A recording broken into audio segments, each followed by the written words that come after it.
Why are we still using two key shortcuts for the stuff that we do 500 times a day? Copy, paste, switching apps, opening notes, jumping between tools, it adds up. So I changed my keyboard so a normal key still types the normal letter when I tap it, but if I hold it, it does something more useful.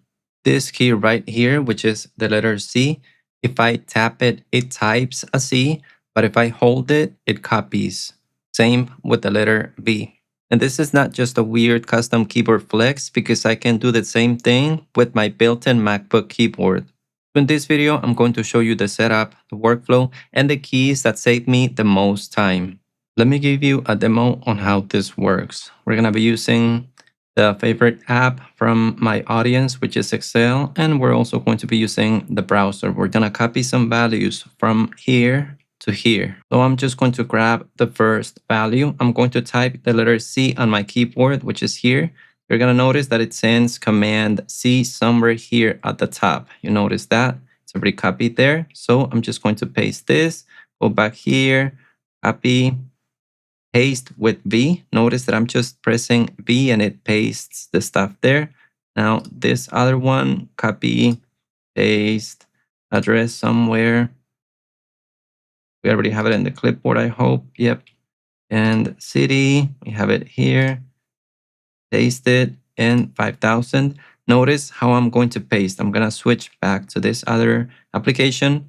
And I'm just going to hold the letter V. You're going to see Command V here at the top. And there we go.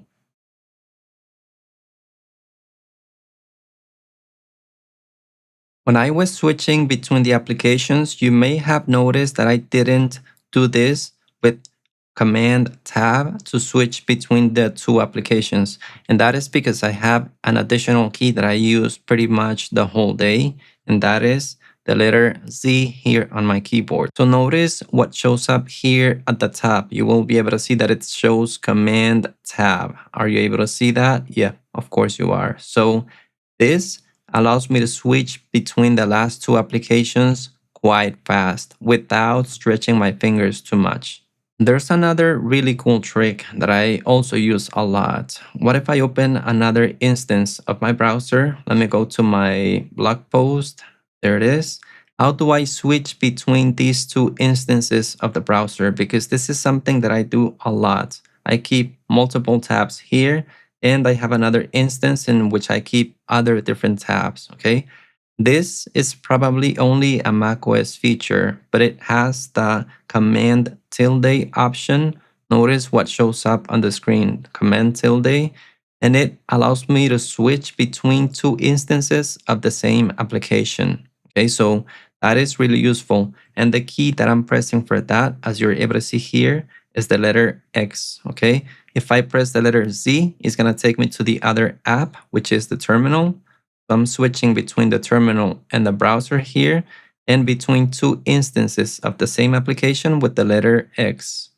So as you have probably realized, you can use any of the keys on your keyboard to perform two actions.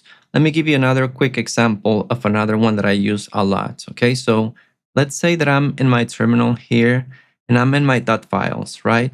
But I need to quickly jump back to my daily note. I use the letter R for that. If I hold the letter R, it's going to quickly take me to my daily notes. How do I go back to the previous session? We could say I use the letter B for that. Okay, so if I hold the letter B, it takes me back to my dotfiles. B again switches back to the daily note. So I'm switching between the last two sessions using a single key. If you're not a Neovim user, don't worry about it. This may feel a little bit too advanced, but if you do use Neovim, this is just an idea that you can implement in your own workflow. Also, by the end of the video, I'm going to show you a bonus tip, something that I implemented today. You'll see.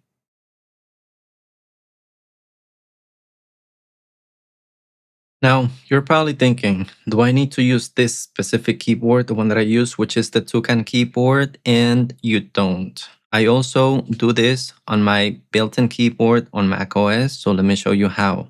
First, let me quickly show you my Toucan keyboard. I'm going to leave a link to this repo in the video description. So You can see here that for my base layer, which is macOS, this performs two actions.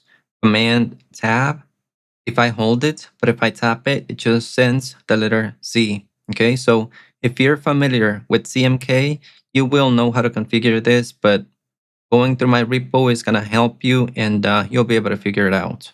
If you don't use this weird keyboard, or if you don't use a CMK keyboard and just want to use your built-in keyboard or any other keyboard, I use this tool on macOS. The good thing is this is cross-platform. It works on Windows as well and on Linux. If you want to read more about it, here's the description. But it's pretty much a keyboard remapper. Okay, so this way you can configure the built-in keyboard as well. If you don't know how to configure it, it's a little bit advanced, but I have a lot of videos that explain how to do it from beginning to end. Some of them are long, but you can go and check them out in my channel. If you're a macOS user, but you feel that Kanata is too advanced, there's this other option called Karabiner Elements. I used Karabiner Elements for a long time. It's a wonderful tool. So it's also a keyboard customizer for macOS. I haven't tried the two actions with one key flow in Karabiner because I had migrated to Kanata when I started doing it this way, but I'm pretty sure it's possible because this is a really powerful tool. If you know how to copy and paste with a single key on Karabiner, please share it in a comment down below so that others can see as well. What if I don't use a CMK firmware-based keyboard, but instead QMK? I'm reading in the documentation and it seems that this is the configuration, uphold configuration options. That is the way that it's called in CMK, I think. So this should be the one, if I'm not mistaken. Again, if you use a QMK keyboard, let us know in the comments if this is the right way to do it or not.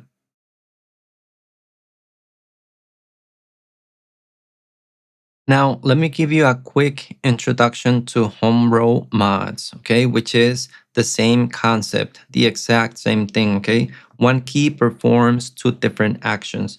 In my case, I have these four keys as modifiers, right? So if I tap these, they are just regular keys, S and A. But if I hold them, they become a modifier, okay? For example, if I hold F, that is command now. And if I press tab, notice that it's going to switch to another application. I can see that menu there. Okay, so this key performs two actions as well. This is command, option, shift, and this is control. Okay, the exact same concept, nothing changes. This concept as well is a little bit advanced and it requires its own video, but I have several videos in my channel about homerow mods. You can go and check them out as well. Let me show you the bonus tip that I was talking about. So I'm in my terminal here. I'm going to switch to my browser and I'm going to switch to Excel. Okay, let's go back to the terminal and let's go back to the browser. So with Z, I can switch between the last two applications. We already know that. Okay, so let me demo it one more time. There we go. We're switching between the two.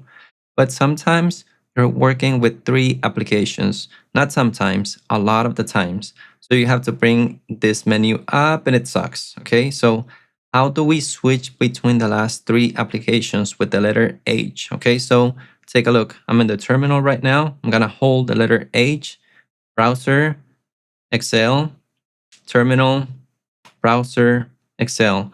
What if I want to switch only between my browser and the terminal? I just go to my terminal, go to my browser, and I can switch between the two. What if I want to go to Excel now? How do I do it? I type the letter H, and that is going to take me to Excel in theory. Let's give it a try.